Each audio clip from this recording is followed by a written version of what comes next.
Welcome to Soho, in the heart of the West End, and have we got some things to show you? And we're going to start off here at Bar Italia. Originally opened in 1949, it was one of London's first continental coffee bars. But in the 50s and 60s, a lot of its clients had gang and mob connections, and notorious fights often erupted on the street outside. It's now a changed place, and we'll be back here later for something else. Let's look at Soho. Are you ready? Stick with us. Here we go.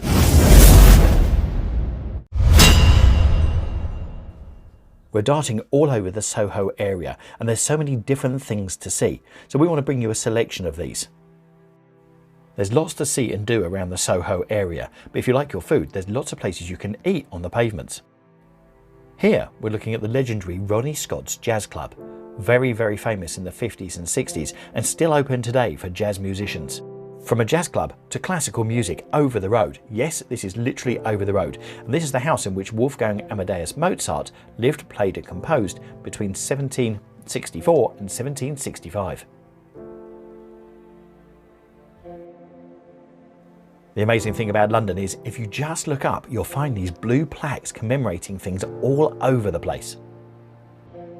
Let's move from one venue of entertainment to another, and this is the Pillars of Hercules in Greek Street, Soho. The pub originally dates back to 1733. More recently, the pub has been used by many figures in the London literary scene, including Martin Amis, Ian Hamilton, Julian Barnes and Ian McEwan. Clive James, the Australian, named his second book of literary criticism at the Pillar of Hercules after this pub. The reason he did that is because apparently most of the pieces within the book were commissioned, delivered or written here. The pub was also used by theatre designer Sean Kenny and his team in the 1960s, with their design studio being a few steps from the pub's back door. As promised earlier, we're now back at Bar Italia, but it's other events now that we're looking at.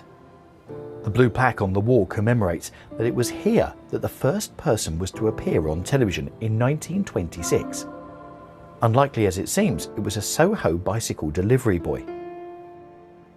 John Logie Baird had invented the first camera and television set at this Frith Street workshop, but he needed someone to sit in front of the camera while he went next door to see if the image appeared on the crystal screen.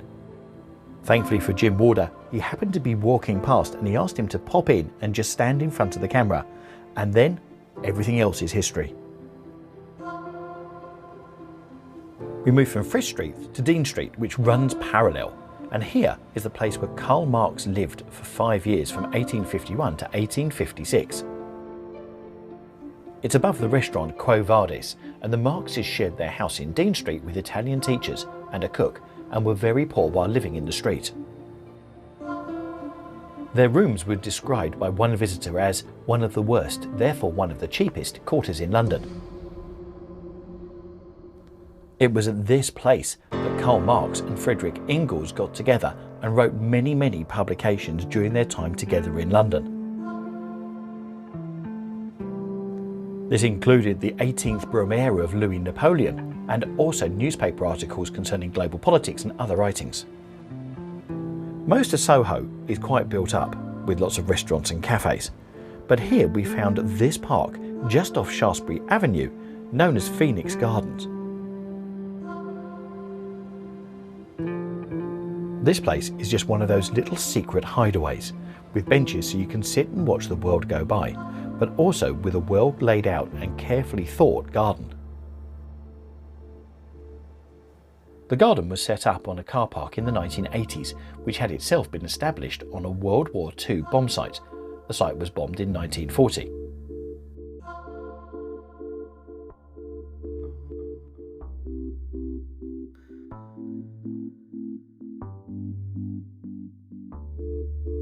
In the 1980s, there were originally 7 Covent Garden community gardens, and this is the only one to survive today.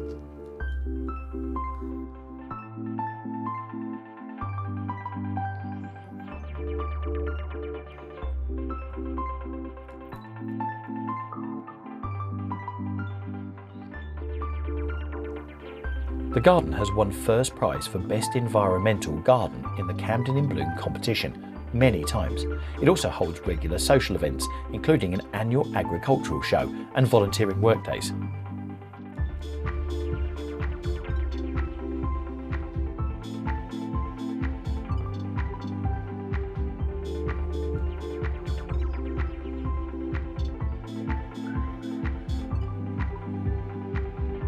In 2016, the garden was under threat of closure and was closed for an 18-month renovation. Thankfully, it reopened in 2017, and the garden is featured in the 2019 film Last Christmas.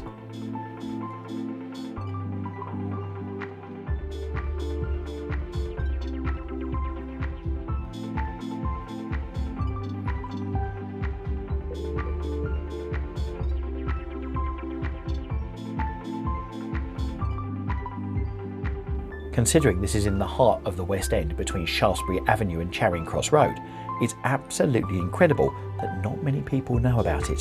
So have it from us as our gift, a bit of secret London.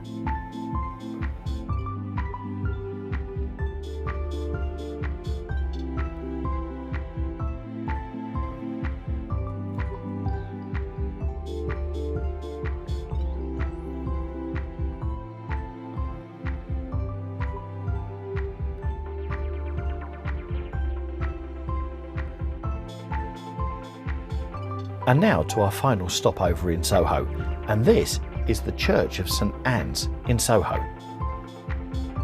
One thing that you'll notice is this park is set up high above the street level, and that's for a reason. I'm going to tell you a bit more about that in a minute. The history, which I'll share with you very shortly, of this churchyard is quite macabre. But before we do, let's show you some beautiful surroundings. This building in the park is a toilet. And what they do is they get local children to draw these drawings, and they change them quite regularly on the front. So it's always worth coming down to see what the art is on there. This tower is all that remains of the church, but there is no entry into it, so you can't get in there at all, but still stands here. As a consequence of having been the final resting place for over 60,000 people since 1695, by the mid-19th century it had become notorious. The air was foul with the stench of decaying bodies, buried too shallow and close together. A local doctor at the time, 1695, Joseph Rogers, was called to treat cases of fever in the surrounding slums, and found that liquid from the decomposing corpses was seeping into the building's cellars. The liquid was also contaminating a nearby well which was being used for fresh water. Burials ceased here in 1853 when the parish secured space at Brockwood Cemetery in Surrey.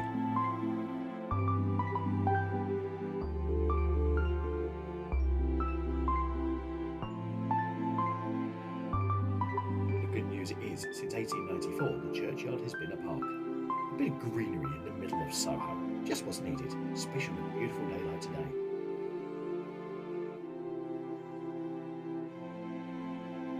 It's amazing how places change, and if you like outdoor spaces like this, then we've got some other ones to share with you as well across London, and I've put a playlist up in the top right hand corner, so if you click on that there's more videos there, and I'll see you in those.